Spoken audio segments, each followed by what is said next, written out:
I'd now like to ask you and tap your expertise in higher education search. And to provide context for the questions I'm going to ask, let me again quote from the nomination letter. These women began to change the almost all-male, highly competitive search world in the 1990s, when higher education search was in the hands of perhaps 8 firms. In the 1990s, Jean, Jan, and Shelley began with a global search firm. Narcissa directed the New Jersey Office of Community Colleges, which supported the work of all New Jersey community college presidents, and Betty created a consulting firm. Collectively, these women have facilitated more than 3,000 searches, with women and people of color numbering more than half of the people hired through these searches. Jan and Shelley, let me start with you two. How has search evolved in general over the past 3 decades? Jan. I would say dramatically. And the reason I'm using that word is in 1990 and up to 1992, that early beginning, there were very, very few firms. There were actually 2 that specialized in higher ed and 2 other major global firms that had a higher ed practice. And as we think about that period, research was not really sophisticated on finding candidates. People were responding to ads. People who got into the search business tended to call people they knew. So it was very limited, and it was certainly lacking diversity. And as we moved through the 90s, then what became prominent was the real recruiting, reaching out to people. But that only happened because research became sophisticated. So researching higher education, researching leaders, researching people outside of higher ed who could be higher ed leaders, and actually making the calls and recruiting them to the opportunity. Now we're in another major phase. We know that when we try to recruit people based totally on what their current title is, for example, find us a provost who's already a provost who wants to be a provost again, we also are limiting diversity. So we are in the phase now in terms of our work that we're looking at skills, we're looking at accomplishments, we're looking at rising stars. We're not just looking at titles, because when you look at titles, the pipeline is too limited. And if the pipeline is limited, you can't get the diversity you'd like to have. The other major difference I would mention is that when we started in the business, Shelley was 1990, I believe I was 1992. But at that point in history, search was really on a 9-month cycle. It started in the fall, it ended in time for someone to start work by July. End of the academic year, things shut down. There was even one search firm at that point that went out of business because they had no business. So as you think about the history of it, now we're 12 months. We keep going and keep going and keep going. And it's no longer a 1-year cycle for a search. It's 1 week, 2 weeks, 3 weeks, 3 months, but it's very, very different than it was then. And people start at all times of the year. That's fascinating, Jan. Shelley, how about your perspective? I agree with everything that Jan has said. I see so many changes that have come to the industry. First, there are so many more opportunities for women, and particularly underrepresented women, that just simply didn't exist, back when we first started. But there are still too many firsts out there, and I think our job is to make sure that that we're well beyond that in terms of generational leadership. Technology has changed this industry so dramatically. Can you imagine getting through this past year without the technological tools that we have for our committees, for our candidates, and obviously for us? The ability to measure how well we're doing is so wonderful. I mean, I love the work that ACE does on understanding who presidents are, what their circumstances are, and so we can actually measure how we're doing in the industry as we've never been able to do before. Anti-bias training, what a wonderful gift to this industry. making sure the committees look at candidates in fair and equitable ways has been a just game changer from my perspective. Again, still work to be done. And then finally, there's an entire industry of coaches and supporters. It used to be that we would play somebody and, it would be like my field hockey coach used to call the hit and hope. Put them in and hope they survive. And now there's an entire industry devoted to making sure people are successful, working with boards, working with candidates and institutions. So I just feel as if we have come such a long way in the last few decades in terms of the nature of the work. Well, what a history you've given us. Now, I understand that Shelley, Jan, and Jean all worked together back in the early 1990s at the same firm, and that Shelley, you trained them. Do I have that correct? Oh, I think, Sharon, I learned a lot more from Jan and Jean than they learned from me. So let's make sure we set the record straight. Okay, but the connections go back many, many, many years. They do indeed. Let me go to my next question for Betty and Jean. Over these past 3 decades, what changes have you seen in the practices that have opened the pathway for more women in executive search? Betty, if you could kick off and answer. Sure, and I think there are a handful that I would mention. They've been slow in coming, but I think they're profound. And Jan and Shelley already mentioned a handful of them too. I do think there's a lot more institutional support for the advancement of women than there used to be. I think there's clear recognition that parenthood and work, can go hand in hand. There are some amazing skill development programs out there. Some of our HR offices have really taken the lead and done an amazing job.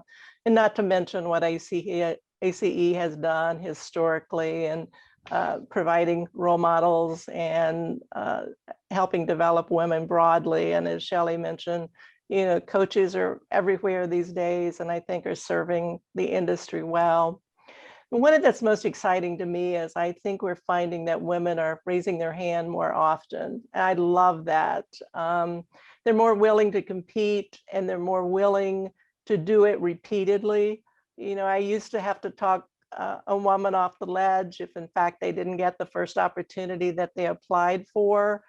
But discouragement is not coming as easily as it used to. And so I really do love that persistence that I'm finding. Jan and Shelley have already recognized that many of our committees are willing to consider skills and abilities and competencies and not just roles and responsibilities. And that certainly is a powerful one. I do think slowly, we're looking at gender biases more seriously in every aspect of the firm and in every aspect of the phase of the search. I think it's been taken far more seriously than it was even a handful of years ago. So those are a few that come to my mind immediately. It's quite a list. Jean, how about you? Yeah, to pick up on Betty's comment about institutional support. So my recollection of search 25 years ago is that it was the consultants who were driving the diversification efforts, that we all had personal commitments to diversity that led us to try to bring women and people of color into the candidate pools. And the search committees will kind of shrug their shoulders and maybe they'd look at those people, but they were less often selected. It's very different today, I think, because DEI, diversity, equity, and inclusion initiatives are institutionalized. I can't think of a client who doesn't have commitments in that area, but even more than that, there are personal values held by our committee members and others who that support that. So there's much more of a readiness on the part of people on campus and in the search committees in particular to diversify their candidate pool. In fact, a commitment to do that. The one thing I think of as a concern in that effort is the credibility that white male search committees, white male senior leadership teams, and white male boards have when they try to recruit women and people of color who say, well, golly, I don't see much evidence that they've been committed to those values. And I think that's a particular challenge remaining to us, is to bring along those institutions that are only beginning to go down this path and to help them to attract women and people of color, and for us to help those people to come into the search with enthusiasm and optimism, as Betty said. I like that optimism. Narcissa, from your perspective in community colleges, can you speak to the changes in practices and the opening of pathways for women? Well, it's changed. It's a very, very different world. Actually, way back then, in ancient time, when I got involved in searches, most firms were not doing community college searches. They were an afterthought. That's the reality. And most board trustees, particularly when they were looking for presidents, would never rely on an outside firm. Because remember, the community colleges were given birth by the local communities. So a lot of their focus was locally. The world is quite different now, in that most community colleges are using some type of firm, and most of the large firms have a community college practice or will do community college searches. So in a way, the same way that the women movement and the number of women in higher ed has evolved, the acceptance of community college has also evolved. And it's fascinating. I always remember about 15 years ago, the Chronicle, which is one of the publications we go to, advertise searches. Every search that was being done, I was doing, because I had very little competition, maybe a couple of boutique firms. The fact now that everybody has entered that market, I think it's wonderful. However, we still have a long ways to go in understanding the perception of minority women as leaders and to what extent they can be successful. Because very often they're held to a different level of expectation. And that's always a hard thing that we're all grappling with. It's better, it's so much better, but guess what? The next generation is going to have to take it to the next level. And that's what's so exciting about this.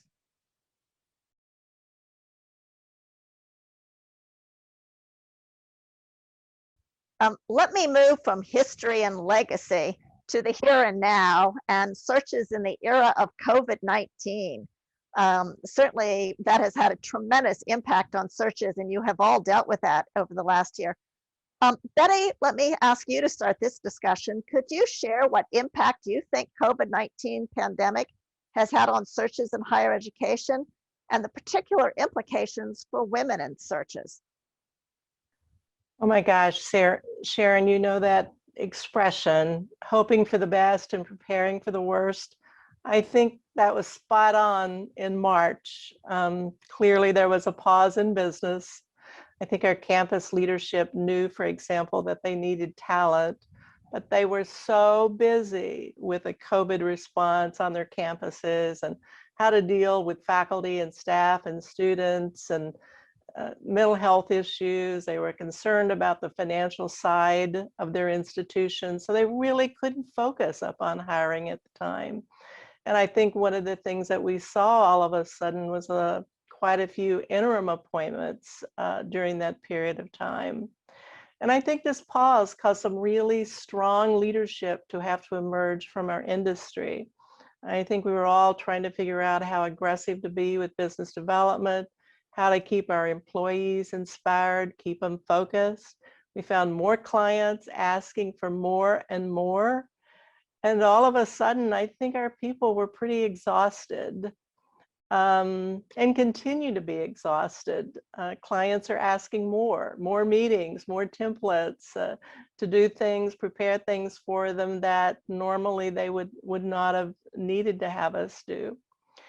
But of course, the most significant change is the way we do our work. You know, we've all learned how to rely upon technology and use it in ways that we've not done before. For example, I think I personally have had one client that asked me for a face-to-face meeting since March, for example. So again, we're all dealing with Zoom fatigue, and the researchers and the scientists tell us that that's very real. Secondly, where we do our work has been impacted, obviously. And remote working has not been without its issues, especially for women leaders, and especially those with children and who are having to learn remotely as well. So there's just a lot of things I think that's happening out there that has caused an awful lot of anxiety production as we have gone forward. But hopefully there's hope ahead.